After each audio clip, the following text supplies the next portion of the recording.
soir, on va parler de la guerre fratricide en Israël et la mort des élèves de Rabbi Akiva. Je vais dédier le cours à une jeune fille qui a 15 ans, qui est dans une situation très grave, qui s'appelle Odel Bat Ilana ve Daniel Ambash. Chez la Refoua Shlema. La problématique qui est liée à la mort des élèves de Rabbi Akiva, et suite à cette problématique, une période qui était censée être une période de réjouissance va se transformer en une période de deuil. Et donc on va devoir expliquer la raison de ce changement, du passage de la réjouissance au deuil. Pessah, c'est une période de délivrance, c'est une période qui s'ouvre pour le Ham Israël qui est sorti de l'esclavage, de la souffrance, et enfin l'espoir de reconstruire la nation d'Israël s'offre au peuple. Et avec le temps, cette période s'est changée, est devenue une période triste, puisque depuis le lendemain du premier jour de Pessah, jusqu'à l'Ag Baomer, les mariages ne seront pas possibles, etc. Dans le judaïsme, les événements ne sont pas définis par hasard. À savoir que les événements ont une portée générale, à la fois au niveau de la nature, au niveau spirituel, au niveau du temps, au niveau historique. Bref, ils se situent dans toutes les dimensions de l'être humain. On va prendre l'exemple de Pessah. C'est la sortie d'Égypte. C'est un événement historique clair, daté. C'est aussi un événement où la nature sort, c'est le printemps. C'est un événement qui est dans l'ordre de la nature, pas simplement dans l'ordre historique. C'est aussi la sortie de l'esclavage, sur un plan philosophique, sur un plan spirituel, mais au-delà de cette histoire du passé, on voit que Pessah, cet événement de délivrance, nous concerne puisque nous sommes impliqués dans la sortie d'exil aujourd'hui. Le peuple d'Israël sort de l'exil et rentre en Israël. On retrouve donc la même correspondance aussi au niveau du futur. On voit que les événements, les fêtes juives ont une implication globale. Ce n'est pas simplement un événement historique.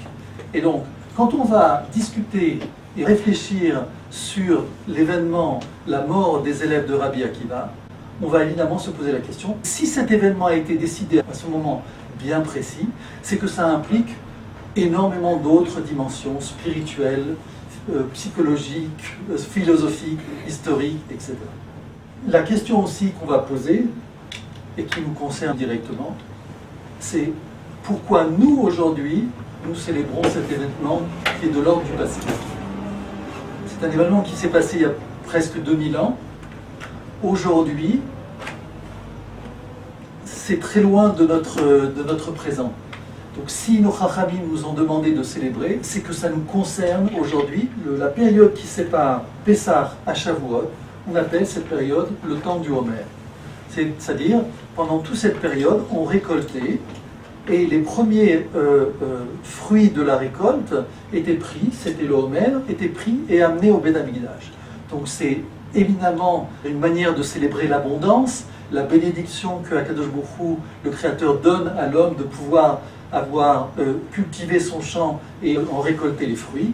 Un double plaisir, c'est de pouvoir aller jusqu'au Beth Amikdash, au temple, amener les prémices. Donc tout le pays sortait sur les routes, c'était toute une expédition, donc c'était quelque chose qui se faisait dans la journée. Par rapport à la datation, Pessah a une date bien précise, mais pas Shavuot. Shavuot n'est pas daté. Par contre, Shavuot est fixé par rapport à Pessah. Et donc, on va comprendre ici que Shavuot n'est pas une date en elle-même, mais une date directement liée à la sortie d'Égypte. Le don de la Torah, qui est fêté à Shavuot, est lié directement à la sortie d'Égypte. Comme si, finalement, Shavuot était l'aboutissement de la sortie d'Égypte. D'ailleurs, Shavuot est appelé Chag Atzeret. C'est la fête qui termine Pessah. De la même manière qu'à Sukkot, on a Chag Atzeret, Shmini Atzeret, celle qui clôture Sukkot. La différence, c'est qu'à Sukkot, la fête est clôturée au 8e jour. Et donc ici, dans la tradition juive, cette notion de 8e jour, c'est la notion de temps messianique, d'accomplissement. Lorsque le monde est accompli, c'est-à-dire que lorsqu'après les 6000 ans de notre histoire, nous aurons accompli et, comment dire, réparé ce monde, alors l'accomplissement de ce monde nous fait passer au 8e jour. Donc quand on parle du 8e jour, ça veut dire qu'il y a accomplissement de l'événement et il est réalisé. Sukkot arrive à son accomplissement. C'est réalisé, nous arrivons à Shmini Atzeret. Pessah n'est pas accompli. Au 7e jour de Pessah, nous ne faisons pas le Hallel, par exemple. Le 7e jour de Pessah n'est pas suivi par le 8e jour. Le 8e jour est reporté à Shavuot. Donc, l'événement de la sortie d'Égypte, qui consiste à donner au peuple d'Israël retrouver sa nation, retrouver son identité nationale, n'est pas accomplie. Elle est inaugurée à Pessah. L'événement primordial apparaît, nous sortons d'Égypte, mais l'arrivée en Israël se fait de manière plus difficile et au travers de l'histoire, ça prend du temps. Donc, toute la période de Pessah à Shavuot, s'agit de permettre à Israël de sortir de l'esclavage et de venir s'installer en Eretz Israël. Pourquoi ? Justement, l'événement de la mort des élèves de Rabbi Akiva va être défini comme cette période de deuil. Il y a eu d'autres catastrophes. Nous avons vécu des événements difficiles ces 100 dernières années, ces 2, 3, 400 dernières années. Et ces 500, et l'Inquisition, et les pogroms, et la destruction du temple, et tous ces tzadikim qui sont morts. On n'a pas suffisamment de dates, on n'a pas suffisamment même de minutes dans notre calendrier pour mettre toutes les catastrophes. Et donc ici, 24 000 élèves de Rabbi Akiva sont morts. Pourquoi cet événement et pas d'autres ? Qu'est-ce qu'il y a de si important ici par rapport aux autres événements dramatiques, sachant que lors de la destruction du temple, ce sont des millions de personnes qui sont mortes, sans parler des grands tzadikim qui ont été torturés par les Romains. On va se poser la question, puisque c'est une période de deuil, il y a deux approches, et je dis les deux approches que j'entends, évidemment on va éclairer les choses. L'une qui consiste à dire, les élèves de Rabbi Akiva ont fauté. Et donc, comme ils ont fauté, ils sont morts et nous sommes en deuil. Donc nous sommes en deuil à cause d'eux. Une autre approche consiste à dire le contraire. C'est parce que nous avons fauté, alors les élèves de Rabbi Akiva sont morts. Et là, c'est plus du tout la même chose. Alors, on va voir tout de suite ce que dit le Shulchan Aruch. Vous l'avez dans la deuxième page. Noagim shelo lisaisha ben Pesach le'atzeret ad Lag Baomer mipnei shebeoto zman metu talmidei Rabbi Akiva. C'est-à-dire que la raison du deuil, c'est parce qu'ils sont morts. C'est pas parce que eux ont fauté, c'est parce qu'ils sont morts. Pourquoi sont-ils morts? On va l'expliquer. Mais le deuil, c'est parce que eux sont morts. Nous allons éclairer un peu plus la chose avec le Kitzur Shulchan Aruch Likutei Yosef, qui dit comme ça: Naagu Aham Litabel al Talmidei Rabbi Akiva Shemetu ou Libnoa Besimcha. Ça veut dire que nous portons le deuil sur les élèves de Rabbi Akiva. Parce que personne ne veut prendre le risque de dire pourquoi les Talmidei Hachamim sont morts. Même que le Talmud dit que lo naagu kavod ze bazé, ça reste une grande question où personne n'est capable d'interpréter cette phrase. On va y arriver. On va arriver à ce point-là, pas à pas. Mais ici, il s'agit pour vraiment toucher au cœur du problème, de poser les questions. Et pour les écarter au moins, celles qui sont liées à une certaine confusion, et il y a de la confusion malheureusement dans le peuple d'Israël. Donc, ici c'est clair. La halakha nous dit clairement, nous pleurons les élèves qui sont morts. C'est sur eux. Et la question c'est pourquoi sont-ils morts? Et c'est là la question qu'on va... Alors. Ici, une question énorme. nous pleurons la mort des élèves de Rabbi Akiva 33 jours pour les Sfarades, 49 jours pour les Ashkénazes. La destruction du Beth Amikdash, des deux Beth Amikdash, les deux, on pleure les Sfarades 9 jours. Les Ashkénazes, un peu plus. C'est disproportionné. La destruction du Beth Amikdash, c'est des millions de morts. Les élèves de Rabbi Akiva, c'est 24 000 morts, des grands, mais on a l'impression qu'il y a quelque chose de disproportionné. Voilà. Il faut poser la question, parce qu'on va pouvoir déjà commencer à aborder un début de réponse. Ici, l'importance, c'est le Beth Amikdash et les Béné Israël. Il faut poser cette question. Et cette question a déjà été posée, puisque le Créateur n'a pas dit Moshe Rabbeinu de rentrer en Eretz Israël. Une des raisons que nos sages donnent, c'est que Moïse a pour valeur et pour représentation l'éternité. Donc tout ce qui est entre les mains de Moïse, c'est pour l'éternité. La Torah, c'est pour l'éternité. La délivrance de Moïse, c'est pour l'éternité. Le temple construit par Moïse, c'est pour l'éternité. Donc, si Moïse construit le Beth Amikdash et que le peuple faute, alors Akadosh Baruch Hu, sa colère, il va la passer sur le peuple, parce qu'il ne pourra pas détruire sur le temple. Donc au lieu de détruire le temple, il va anéantir le peuple d'Israël. Donc ici, on voit que Akadosh Baruch Hu pose bien les choix. Si je dois choisir entre la destruction du temple et l'anéantissement d'Israël, Chas v'Shalom, Dieu préserve, alors je préfère empêcher Moïse de rentrer en Eretz Israël, que lui ne construise pas le temple et que au moins mes enfants soient protégés. Donc on voit bien ici, dans l'histoire, par nos sages, on apprend que les Bnei Israël sont plus importants que le Beth Amikdash. On a déjà un élément de réponse. Akadosh Baruch Hu préfère préserver les Bnei Israël que préserver son temple. On va arriver maintenant à la source dans le Midrash et dans la Gemara qui cite justement la mort des élèves de Rabbi Akiva. Rabbi Akiva Omer, Im ayu lecha talmidim benarotecha, ase lecha talmidim beziknecha. Rabbi Akiva dit, si tu as eu des élèves durant ta jeunesse, fais des élèves durant ta vieillesse. Shen ata yodea eze mehem mitkayem lecha zeoze. Car tu ne sais pas qui d'eux va réussir. Si ce sont les deux, alors ils seront grands comme un. Mais au moins, tu préserves ton enseignement en donnant évidemment tes enseignements à tes élèves du temps de ta jeunesse, du temps de tes forces. Et puis, comme nous ne connaissons pas l'évolution de nos élèves et des événements, alors aussi garde des forces pour enseigner durant ta vieillesse. Manitou disait que la grandeur d'un grand chacham, c'est justement, durant sa vieillesse, de pouvoir prendre le plus simple des talmides, des élèves, et de lui enseigner. C'est-à-dire ici, d'où l'importance de l'enseignement.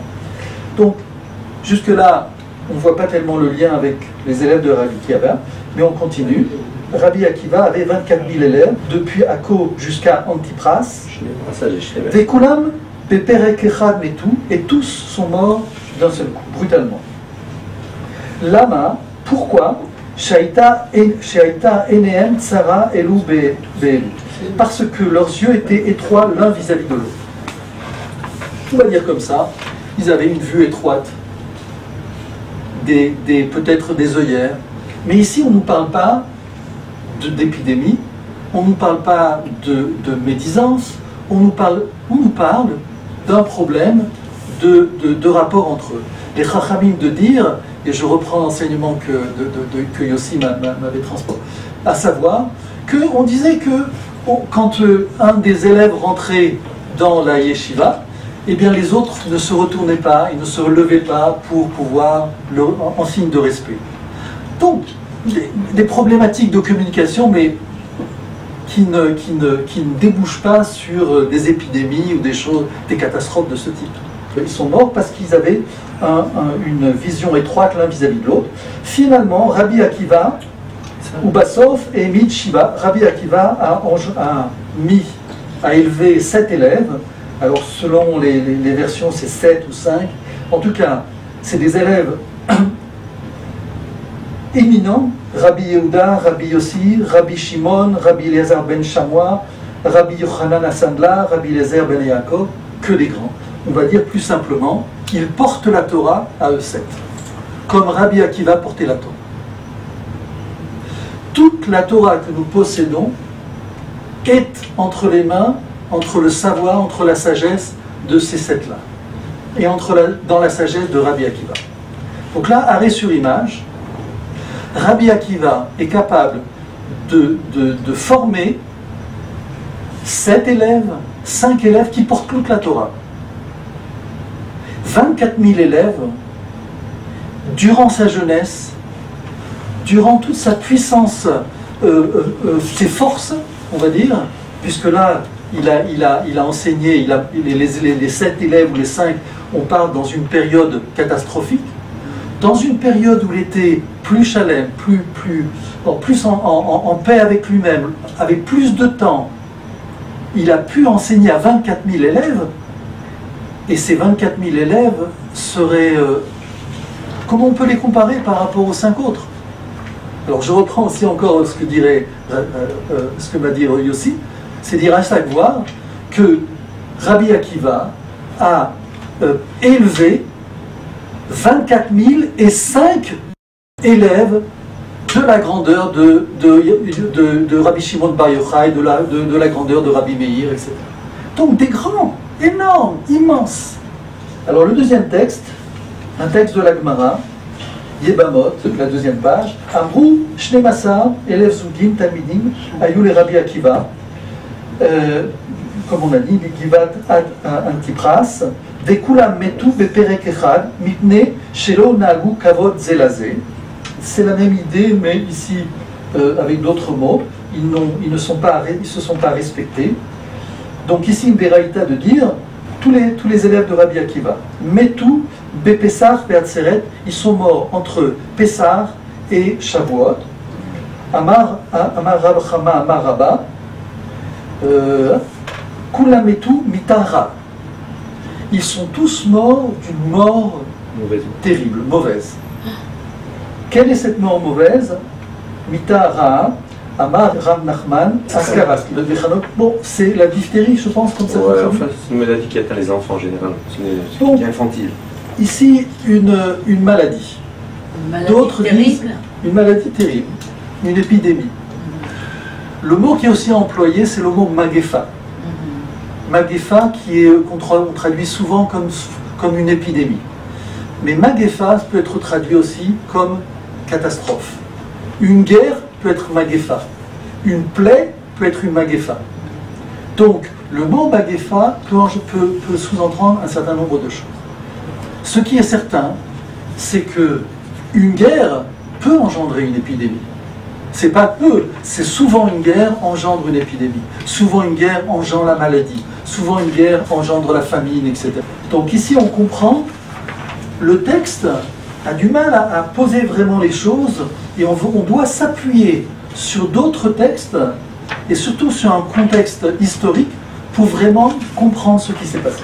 Si cette mort est liée à une guerre, donc la problématique qui est derrière, c'est la problématique de l'indépendance nationale. Et cette problématique-là, à cette époque-là, elle est posée par un certain nombre de révoltes, mais surtout la dernière en date, et celle dans laquelle était impliqué Rabbi Akiva, c'est la révolte de Bar Korba, qui se termine à Bétar.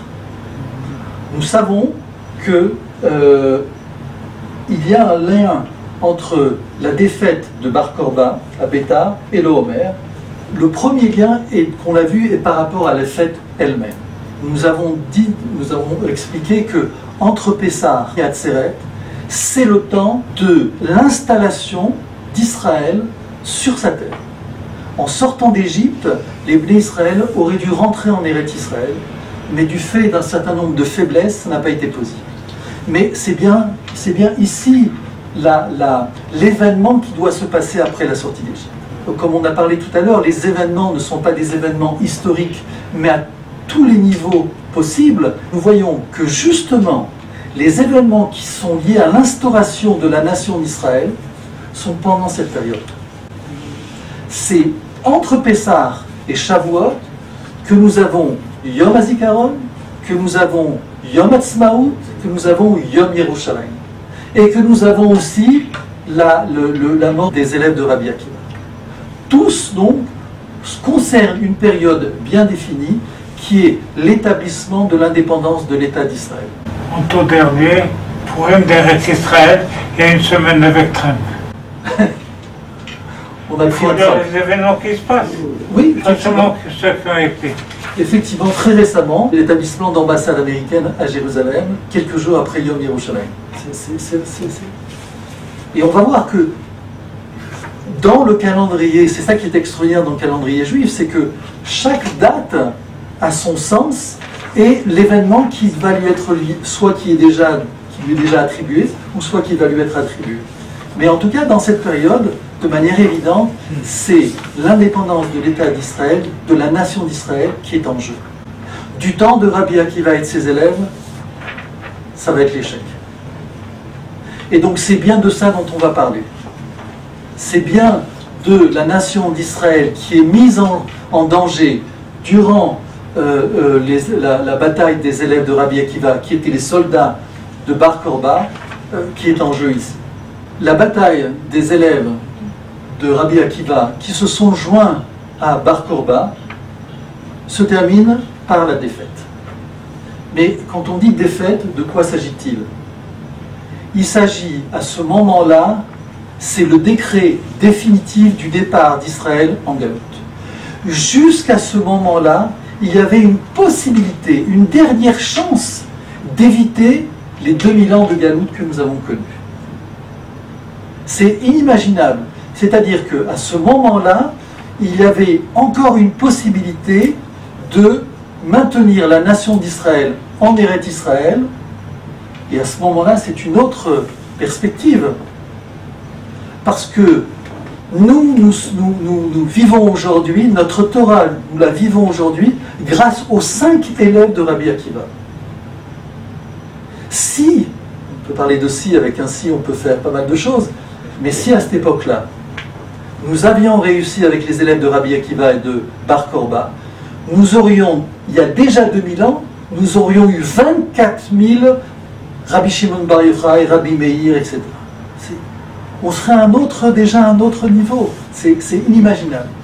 Mais voilà, la mort des élèves de Rabbi Akiva marque la défaite totale d'Israël de pouvoir s'établir sur sa terre.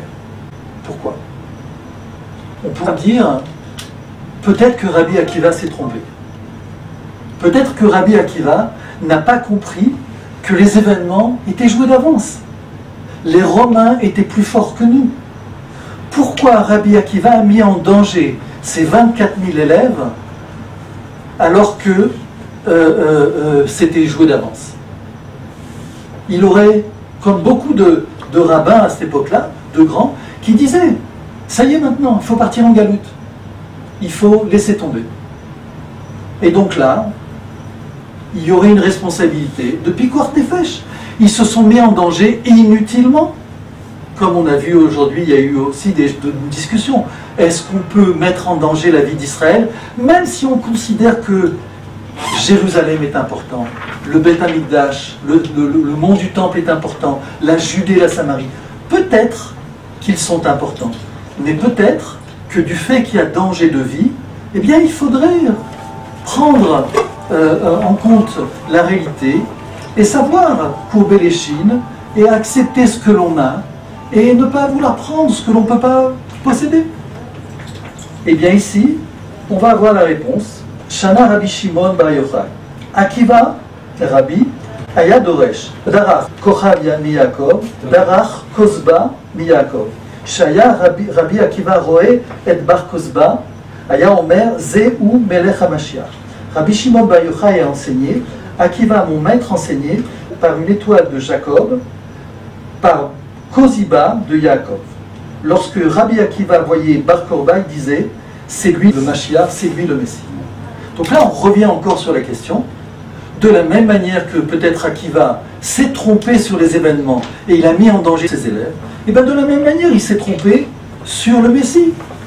Comment Rabbi Akiva, celui qui nous a donné en fait la Torah, a pu se tromper de manière aussi énorme, alors qu'aujourd'hui on le voit, a pu nommer Bar Korba le roi Messie, alors qu'on sait quelques années plus tard, il a disparu, il est mort.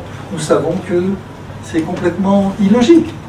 Nous savons qu'un Messie, c'est quelqu'un qui réussit ce qu'il fait. Sinon, c'est plus un Messie. Un bon docteur, c'est quelqu'un qui soigne. Sinon, c'est plus un docteur. Dans toute chose, c'est par le résultat qu'on vérifie les compétences de la personne. Un Messie, c'est quelqu'un qui sauve. S'il est mort, c'est pas un Messie. Donc, ici, on aurait plutôt tendance à pencher vers l'idée, peut-être que Rabbi Akiva, comme il s'est trompé sur Bar Korba, eh ben, il s'est peut-être trompé par rapport à ses élèves. Au lieu de les amener, les encourager à se battre avec Bar Korba, peut-être qu'il aurait dû leur dire, écoutez, il faut baisser les bras et se préparer à partir en exil. Et au moins, vous êtes en bonne santé.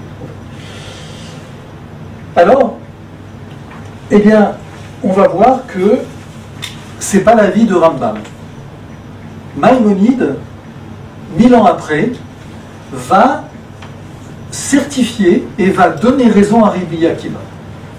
Alors là, on ne comprend plus, parce que déjà, nous, on constate la mort de Bar Korba, on voit que ce n'est pas un Messie, et Rambam, qui est à la base du Shulchan Aruch, on va dire, à 90%, toutes les halachot à 90% sont issus de Rambam. Rambam va nous dire, eh bien, l'exemple même du Mashiach, du Messie, c'est l'enseignement qui est donné par Rabbi Akiva. C'est-à-dire que Bar Korba était potentiellement un roi Messie. Alors, le texte.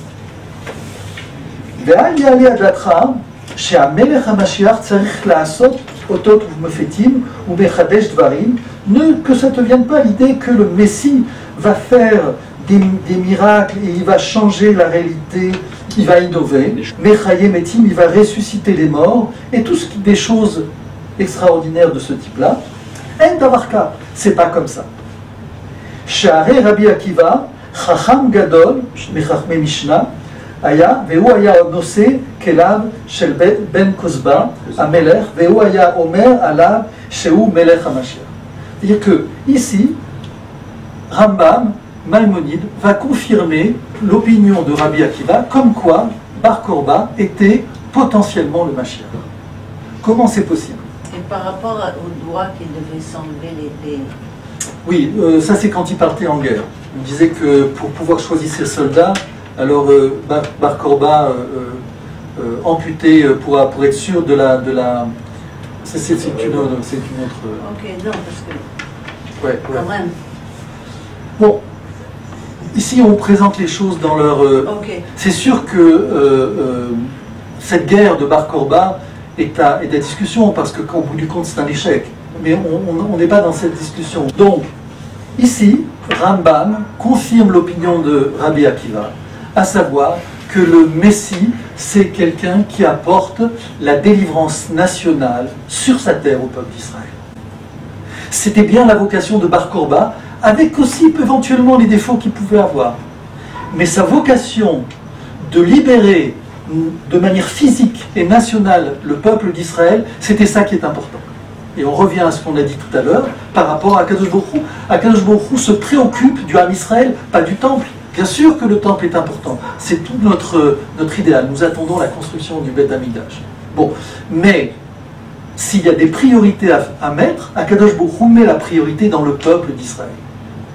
Et donc, c'est une chose ici qui est complètement sortie de nos consciences. On est rentré dans une conscience religieuse de la Torah que l'on adore, et on a oublié l'essentiel. L'essentiel qui est posé par Rabbi Akiva, qui est posé par Rambam, c'est l'indépendance nationale. C'était ça qui était fondamental. Tellement fondamental que même si Bar Korba n'était pas le général idéal, du fait qu'ils s'occupaient de l'indépendance nationale, c'était ça le point le plus important. Et on va voir que si effectivement Bar Korba avait réussi à unifier derrière lui toutes les troupes, eh bien, nous aurions réussi. On va le voir juste après. Une petite remarque. Avant Maïmonide, Rabbi Shmuel dans la Gemara, dans Perek Helek, après que tous les Rabbi Meir, Rabban Gamliel parlaient d'Olam Haba, à un certain moment il intervient pour dire El ben Olam Hazeh limot HaMashiach, il fait la distinction. Et là, Shiabut Malchuyot. Vous parlez d'Olam Haba, c'est quelque chose, mais avant ça, il y a Limot HaMashiach. D'accord. Donc effectivement, alors ça c'est un enseignement donc, dans le Gemara Sanhedrin, où il est dit, c'est quoi les temps messianiques, si on peut définir les temps messianiques, à quoi ça correspond à la fin de la Shiboud, de la domination des nations sur Israël. C'est-à-dire que à la fois Israël retrouve son indépendance, et en retrouvant son indépendance, il se défait de du joug des nations. On voit qu'aujourd'hui, on comprend maintenant. C'est-à-dire qu'on comprend qu'il ne suffit pas que nous ayons notre pays, il faut aussi réussir à être indépendant des autres nations, et c'est bien la chose la plus difficile aussi. Donc ici, on comprend maintenant pourquoi c'est si important la mort des élèves de Rabbi Akiva qui s'occupaient de retrouver l'indépendance de l'État d'Israël. Pourquoi c'est aussi important que la destruction du Beth Amikdash? Parce que c'est là l'essentiel. C'est tellement essentiel qu'aujourd'hui, celui qui a promulgué l'indépendance de l'État d'Israël, c'est un militaire. David Ben Gurion est un militaire. Quel est le mérite de David Ben Gurion, par exemple, par rapport au Hari HaKadosh, par rapport à Or HaChaim HaKadosh, par rapport à tous les grands? La grande différence, c'est que toute cette génération qui a été finalisée par la déclaration d'intervention d'Israël est basée sur le retour de la nation sur sa terre. C'était ça qu'on a eu du mal à comprendre. C'était ça qui nous a échappé. On a oublié que nous étions une nation. Et c'était bien de ça que Rabbi Akiva avait peur. Que nous oublions que nous étions une nation et pas une religion. C'est le fait que Moïse a été choisi au lieu d'Aaron. Aaron c'était le rabbin, si on peut dire, et Moïse c'était le politique. Avec l'exception de Hashmonaïm, qui étaient Kohanim, ils ont été des militaires aussi. Alors, l'un n'empêche pas l'autre. Alors, c'est très important. On va voir ici que c'est pas par hasard que Bar Korba et que les élèves de Rabbi Akiva ont perdu cette guerre. Il y a quelque chose qui fait que la défaite s'impose. Alors, une des raisons, c'est que les Hashmonaïm ont prouvé qu'il y avait une préférence, une priorité à l'indépendance d'Israël, quitte à ce que des Kohanim qui sont censés ne pas être investis dans la guerre, dans le rapport avec les morts, etc., eh bien se sont investis et ont amené justement cette indépendance. La problématique des Hashmonaïm, c'est qu'ils sont restés en position. Et donc le fait d'être restés en position, ils ont établi une royauté chez les prêtres. Cette royauté chez les prêtres a duré jusqu'à la destruction du temple. C'est-à-dire que il y a quelque chose qui ne pouvait pas marcher. Théoriquement, il y a des qualités, des fonctions qui sont liées à chaque personne. Il y a des gens qui sont capables d'être prêtres, puis il y a des gens qui sont capables d'être militaires. Il peut accidentellement arriver qu'un prêtre devienne militaire, mais ensuite, après, il faut des professionnels. Le fait est qu'ils n'ont pas réussi à donner cette cohésion que doit donner un roi à une nation. La capacité du roi, c'est justement la capacité d'unifier la nation. Ce n'est pas le travail du prêtre. Les choses ne sont pas apparues comme ça. Cette défaite n'est pas due au hasard. Je vais aussi reprendre un enseignement qui a été dit tout à l'heure et qui vient mettre en évidence, au-delà des fonctions qui manquaient ici dans le peuple d'Israël, le roi manquait dans le peuple d'Israël, le prophète aussi. À cette époque-là, il n'y avait pas de prophète. Donc il manquait vraiment des êtres capables de tenir la nation d'Israël, de lui permettre ce qu'il y avait aussi, c'est une problématique à l'intérieur du peuple d'Israël. Et là, on va se rapprocher de la raison pour laquelle j'ai parlé de guerre fratricide. Ici, c'est un enseignement que vous avez donné tout à l'heure, à savoir Binyan Arishon mipnei ma chorba mipnei avdat kochavim gilui arayot veshfichut damim shayu betocha. Pourquoi le premier temple a été détruit, le premier temple de Jérusalem? Comme nous savons, il a été détruit parce qu'il y avait de l'idolâtrie, parce qu'il y avait de l'inceste et parce qu'il y avait du crime. Aval, Be'acharona, c'est-à-dire Bet Amigdash Hasheni, Makirim anu baem shem amelim batora ve'zeirim be'maasrot mipnei ma galut.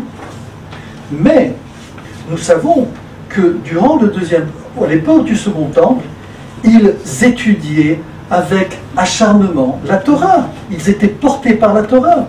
Ils étaient très prudents au niveau des dons, de la dîme, donc au niveau de la halachot. Donc c'était des gens portés aussi par la Torah. Donc pourquoi? Ici ce que dit le Tosefta, Mipnei shoavim et amamon vesonim ish et red. Parce qu'ils aimaient l'argent et haïssaient leur prochain. Et ici, aujourd'hui, on le voit. C'est-à-dire qu'il y a une certaine forme d'égoïsme qui est presque une tendance spontanée, c'est-à-dire qu'on a tendance à se replier sur nous-mêmes, à chercher notre confort et ne pas trop voir les problèmes. Et c'est quelque chose qu'on voit aujourd'hui. C'est-à-dire qu'on peut comprendre que l'indifférence, le désir de protéger son confort et de ne pas chercher à comprendre ou voir les problèmes qu'il y a dans le pays ou autour de soi, eh bien, ça peut amener la catastrophe. C'est ce que dit la Tosefta, la catastrophe de la destruction du temple est liée à l'indifférence, est liée à la préoccupation de s'occuper de son propre bonheur, de ses propres intérêts. Et donc on voit durant la bataille des élèves de Rabbi Akiva avec Bar Korba, quelle était la problématique dans le peuple? On s'en foutait. On était... Entre la destruction du temple... C'est la même époque. Oui, c'est 130 ans de différence. C'est 70, 130 Bar Korba. D'accord, mais c'est 137, d'accord, ça fait 70 ans. Alors en 70 ans, la problématique a disparu? On ne dit pas que la problématique a disparu, mais on ne peut pas imputer les causes de la défaite de Bar Korba à quelque chose qui, sans dire que ce n'est pas lié, c'est sûr que il y a une relation entre le Beth Amikdash d'une part et la défaite qui est la phase finale, comme tu l'as expliqué, avant la galoute.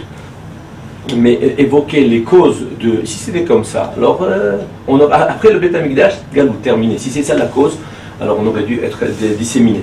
On ne peut pas dire qu'à cette époque-là, il n'y avait pas cette problématique. Je suis d'accord pour dire qu'il n'y avait pas que cela. Mais en tout cas, elle était déjà. Et comme elle était déjà à cette époque-là, puisqu'on on expliquait que nous ne fêtons pas des événements spontanés, des événements historiques. On ne fête pas ce Pessah parce que c'est du passé. On fête parce que la problématique de Pessah, c'est aujourd'hui. Donc, la destruction du Beth Amikdash aujourd'hui que nous célébrons, c'est aussi parce que nous célébrons la même problématique. Elle est là encore aujourd'hui, et elle était là du temps de Rabbi Akiva. Et puis Bar Korba, on donne d'autres raisons. On dit que je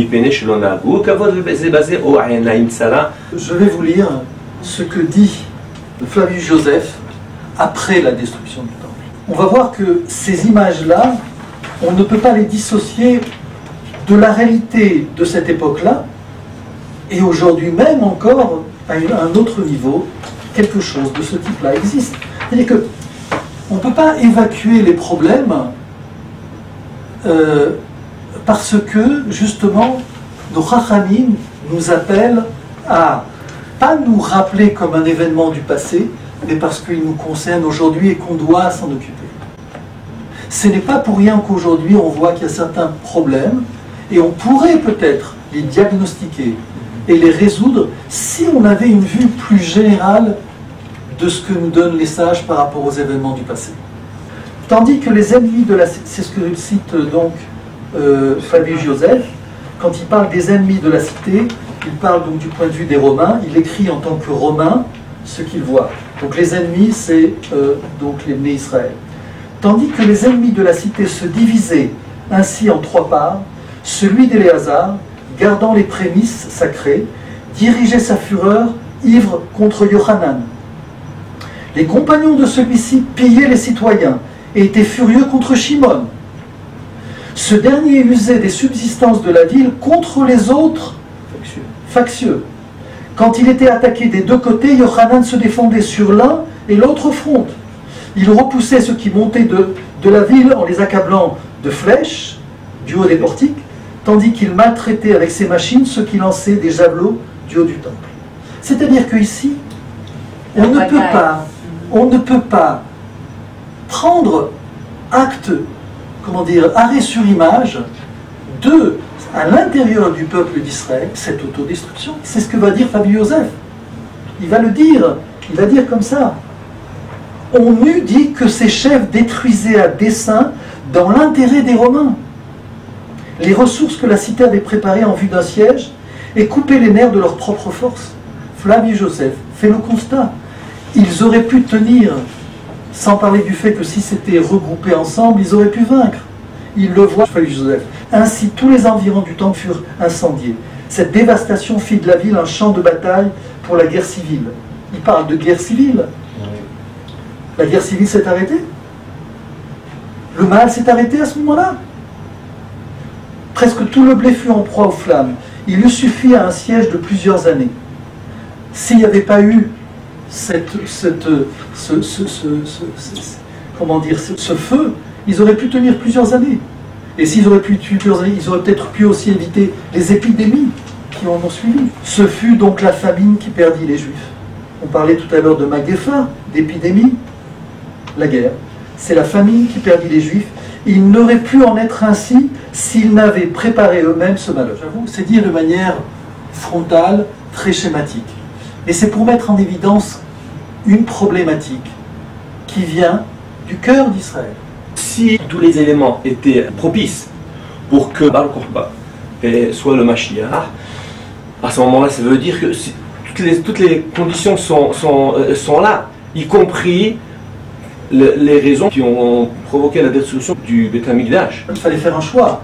Le choix, il était clair. Soit on abandonne, comme le disaient certains Chachamim à l'époque, soit on abandonne l'idée de se battre, parce que c'est perdu d'avance, soit on avance l'idée de se battre avec le risque qu'effectivement il y aura des morts.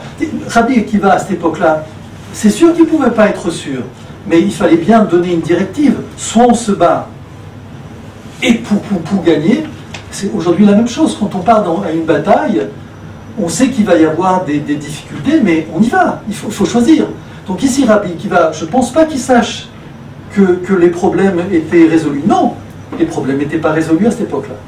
Les problèmes n'étaient pas résolus, mais de la même manière que nous avons vécu aujourd'hui, il fallait mettre l'importance sur la volonté de mettre sur place une armée pour amener l'indépendance nationale. C'est ce qu'on avait vécu dans notre siècle. À notre époque, qui a donné des chances à Ben Gurion devant de ces 600 000 personnes, qui avait une chance? Et Ben Gurion, on a vu, c'est une personne qui ne s'est même pas posé la question. On avance. Mais il y avait des problèmes. Il y avait les gens de la Shoah, il y avait les nations, il y avait les Turcs, et encore aujourd'hui on le voit. Et les problèmes dans le pays. Enfin, je pense que ici, à l'époque de Rabbi Akiva, les problèmes étaient, et c'était bien là, comme aujourd'hui, c'est l'essentiel, c'est de savoir quelle est la priorité, et puis surtout, quels sont les problèmes pour s'y attaquer. Pourquoi j'ai parlé de guerre fratricide? La guerre fratricide en Israël et la mort des élèves de Rabbi Akiva. C'est-à-dire que c'est la conséquence. Il y a eu une guerre fratricide, et on va voir quelle est cette guerre fratricide. La conséquence, c'est la mort. Quelle est cette guerre fratricide fondamentalement? La Sinatrinam. De mon point de vue, Paul de Tarse. Paul de Tarse, c'est un juif religieux pharisien. Il descend d'une famille qui s'est installé à Tars, mais il a étudié, il est venu ensuite à Jérusalem, il a étudié avec Rabban Gamliel, c'est un grand, il a étudié la Torah. Paul de Tars, c'est celui qui a initié le christianisme. Il sort du dedans d'Israël. Les premiers initiateurs du christianisme sont du dedans du peuple juif. C'est à cette époque-là que ça se passe. Pourquoi? D'où ils sortent? N'y avait-il pas déjà un virus qui fait qu'ils sont apparus? Paul de Tars, juif, s'appelait Shaoul. Né probablement au début du 1er siècle de l'ère vulgaire, mort en 67-68 à Rome. Il est contemporain de Rabbi Akiva. Donc c'est devenu l'apôtre on décrit. Il est citoyen romain de naissance et juif pharisien. C'est un juif pharisien, c'est-à-dire ce que je me rappelle, ce que disait Manitou quand on parlait du christianisme. Beaucoup de gens pensent que le christianisme sort des Esséniens ou des Sadducéens. D'après Manitou, et ici on le voit, ça venait des pharisiens. Donc ici, l'Église qui va naître, naît du dedans d'Israël. Maintenant la question se pose. Quand est-ce que Esav est énome? Quand est-ce que Israël, au niveau individuel, devient Israël au niveau national? Quand est-ce que Esav, au niveau individuel, devient véritablement Édom et Rome? C'est maintenant. C'est maintenant, c'est à cette même époque que les deux jumeaux, les deux frères, qui sortent de la même matrice, ces deux frères-là vont donner deux nations et dont l'une va se préoccuper pendant 2000 ans de détruire l'autre. Et c'est quoi quel est cet idéal? C'est cet idéal de l'amour de l'autre. C'est-à-dire, on détache la Torah de son enracinement au niveau identitaire, au niveau de la terre. Nous devenons une religion de l'amour et ensuite tout va se développer. Mais c'est au cœur de cette histoire des élèves de Rabbi Akiva qu'apparaît Édom et la Rome d'aujourd'hui. Du dedans d'Israël. C'est du dedans d'Israël, et donc on voit bien que c'est à la même époque que ça se passe. Ensuite, ça va se développer, mais à cette époque-là, il y a déjà du dedans d'Israël une volonté d'établir une religion détachée de la terre. Non seulement une religion détachée de la terre, mais en plus après, avec une mystique autour du Messie. Une mystique, comment dire, de l'ordre de l'imaginaire, etc. Et donc on va sortir complètement Israël et la Torah de son véritable, comment dire... son enracinement national. C'est-à-dire, au lieu d'être une nation, on est des individus qui s'occupent de la religion. Ils ont oublié la dimension nation. Des incarnations, c'est surtout ça, c'est-à-dire qu'on a désincarné. L'incarnation était dans la nation physique, sur la terre d'Israël, etc. On désincarne cette idée-là, on voit un idéal. Effectivement, c'est ça que tu... Il y a, si vous voulez, à cette époque-là, toute une forme d'idéologie, de comportement lié entre autres à la relation avec la terre et l'indépendance d'Israël. Nous considérons que la terre et l'attachement à la terre, c'est quelque chose de pas aussi important. Donc, nous allons choisir la galoute et pas le combat avec Bar Korba, par exemple. Je vous donne juste un exemple. Donc ici, on voit bien que c'est du dedans d'Israël que le plus grand conflit fraternel après le conflit entre Caïn et Abel qui apparaît dans notre histoire, c'est le conflit entre Yaakov et Esav, et c'est à cette époque-là vraiment qu'il prend sa dimension nationale. Et c'est pour ça qu'il a dit Dalar Kochav Yaakov, c'est ça. Dalar Kochav Yaakov, il dit c'est maintenant, c'est Bar Korba, c'est lui qui va vaincre, c'est la Kavana, il va vaincre Esav, Dalar Kochav Yaakov. Oui, mais non seulement il ne l'a pas fait, mais en plus, à cette époque-là, justement, comment dire, le virus était là. Le virus qui consistait à être désolidaire de Bar Korba, eh bien, il était là.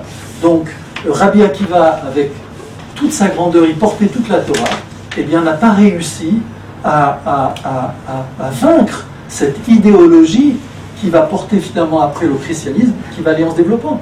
C'est du dedans d'Israël. C'est-à-dire, on a du mal aussi à comprendre comment du dedans de la Torah d'Israël, une autre religion peut naître. C'est inimaginable. On ne peut pas considérer ces événements du passé sans chercher à comprendre quel est le virus, on va dire comme ça, qui était naissant à cette époque-là, qui existe à notre époque. Or, à cette époque-là, Rabbi Akiva a vu en Bar Korba potentiellement la possibilité, mais pour que ce potentiel se réalise, il fallait un certain nombre d'éléments. En tout cas, pour que ça se réalise, il fallait surtout pas qu'il y ait une idéologie montante, envahissante, qui était une idéologie qui est liée au christianisme, qui consistait à détacher le peuple de sa Torah, de créer une religion. C'est toutes tous ces paramètres, l'un ajouté à l'autre, qui fait que une grande partie du Ham Israël ne s'est pas joint à Rabbi Akiva, des fois avec des raisons peut-être objectives, comme je disais, c'est-à-dire considérer que, il fallait protéger la vie plus que de se mettre en danger, et donc abandonner le projet de Rabbi Akiva et le projet de Bar Korba. Mais aujourd'hui, on est confronté à la même problématique, c'est-à-dire que du cœur d'Israël, aujourd'hui, on entend des grands maîtres, des grands philosophes, des grands professeurs d'université, des grands journalistes, des grandes personnalités qui s'investissent dans la destruction du pays. Le mouvement BDS, où les journalistes dans le monde vous disent « Mais enfin, pourquoi vous nous accusez de désinformation? On prend l'information chez vous. C'est vous qui nous dites. » Le mouvement BDS, il prend sa racine ici. La plupart des mouvements qui sont contre Israël prennent leur racine ici. Grâce à Dieu, il y a eu entre-temps une prise de conscience. Depuis Rabbi Akiva et Bar Korba, il y a une prise de conscience qui fait que, grâce à Dieu, le peuple n'est pas stupide, et malgré cette force-là qui est encouragée de l'extérieur, non seulement on tient le coup, mais en plus, on va de plus en plus en se renforçant. Un des ministres de l'Angleterre, qui avait en charge la problématique de la Palestine à cette époque-là, c'était le premier commissaire.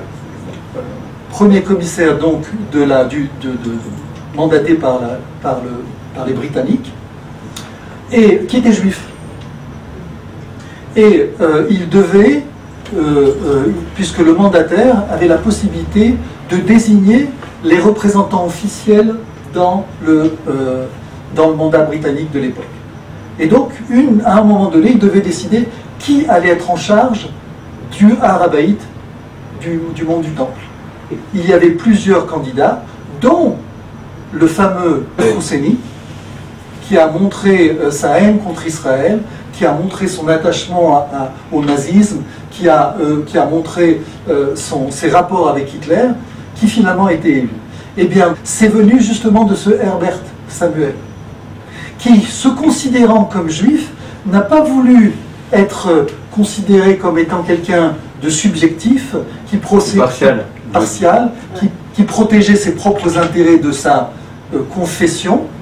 Alors donc, plutôt que de mettre en place quelqu'un qui aurait pu encourager la cohésion, la cohabitation entre les Juifs et les Arabes, et aussi encourager l'installation du peuple des Juifs en Israël, eh bien, il a préféré mettre en place celui qui va devenir l'ennemi d'Israël et qui, au bout du compte, va amener le livre blanc et qui, au bout du compte, va empêcher les Israël de s'installer.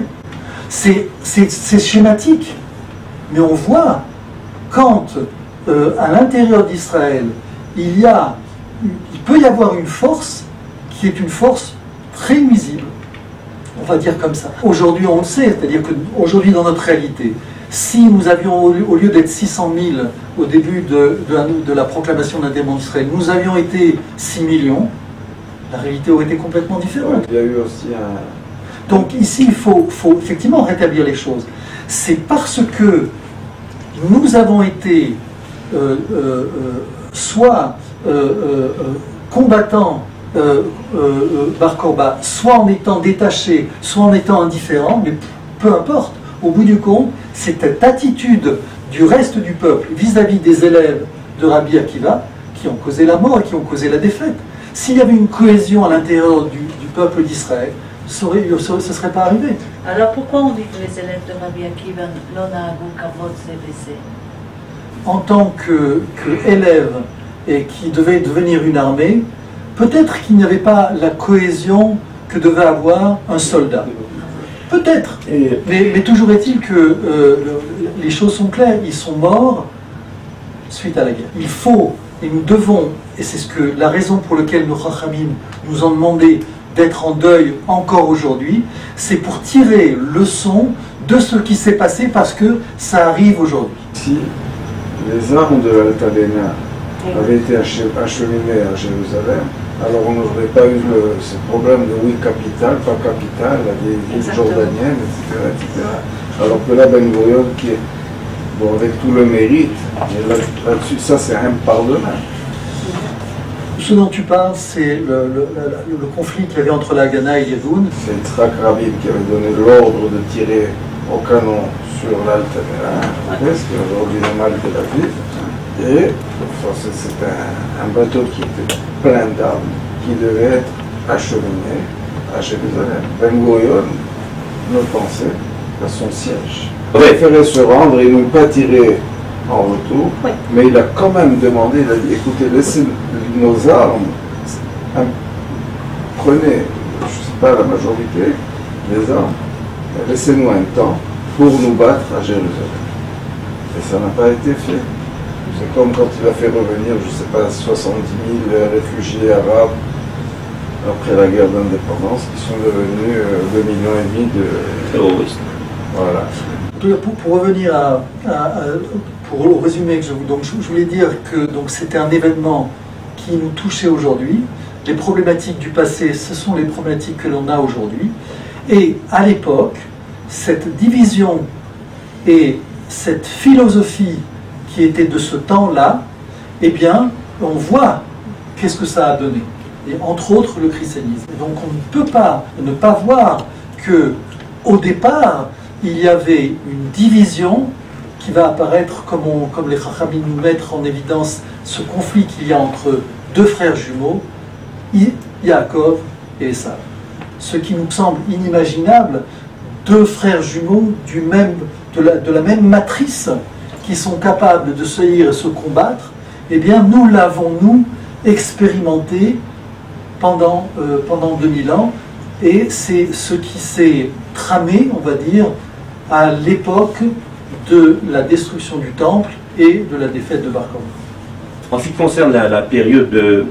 En fait, tu as comparé les deux périodes de deuil, qui est celle de Tisha B'Av et celle de la période du Lag BaOmer, qui, a priori, semble être plus importante.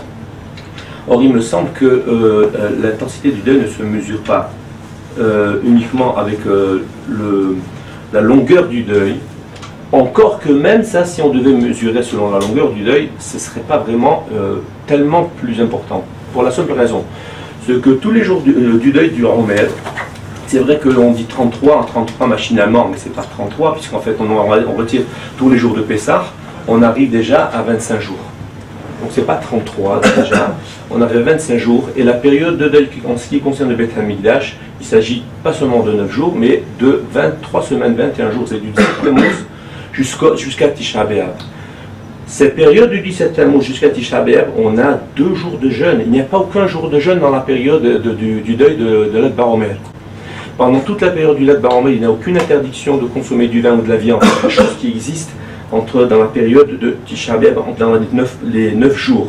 Il y a entre 17 Tammuz et Tisha B'Av, il y a le deuil, il est de manière progressive. Déjà, à partir du 17 Tammuz, on ne se coupe pas les cheveux, on ne se passe pas la barbe, comme pour la période du Lag BaOmer. Mais à partir du Rosh Chodesh Av, on a l'usage donc là d'intensifier donc le jeûne et donc de ne pas consommer de la viande et aussi on ne fait pas de bikat shehriano, on ne traîne pas rien. Je veux dire, le deuil est beaucoup plus intense en ce qui concerne cette période de Tisha B'Av.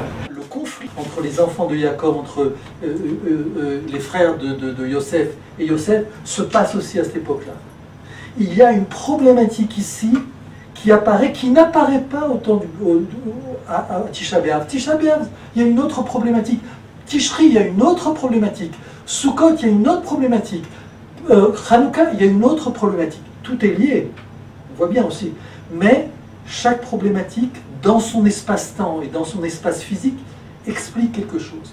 C'est vrai que nous n'avions pas un certain nombre de forces en sortant d'Égypte pour venir. On était esclaves. On n'avait plus la force, le courage de se battre.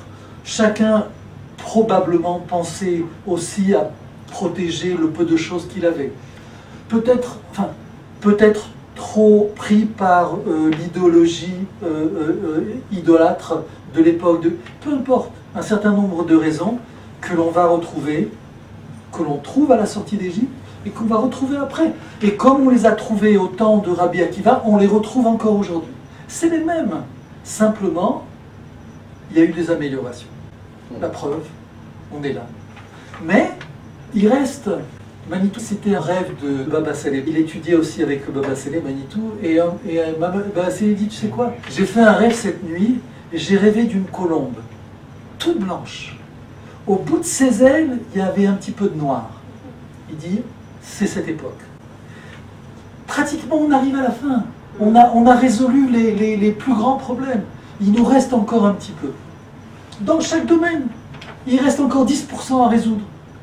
10% dans le Mishpat, 10% dans la police, 10% dans la Rivacha, 10% dans le politique. Il reste, mais on a fait un gros chemin, d'accord. Mais on ne peut pas ignorer les problématiques, même si c'est 10%, parce que c'est ces 10%-là qui nous amènent vraiment à l'apparition du Beth Amikdash et, si Dieu veut, des jours qui sont déjà bien. On ne va pas dire les jours meilleurs, Baruch Hashem. On a le pays, on a Yerushalayim, maintenant on a le début des ambassades qui s'approchent,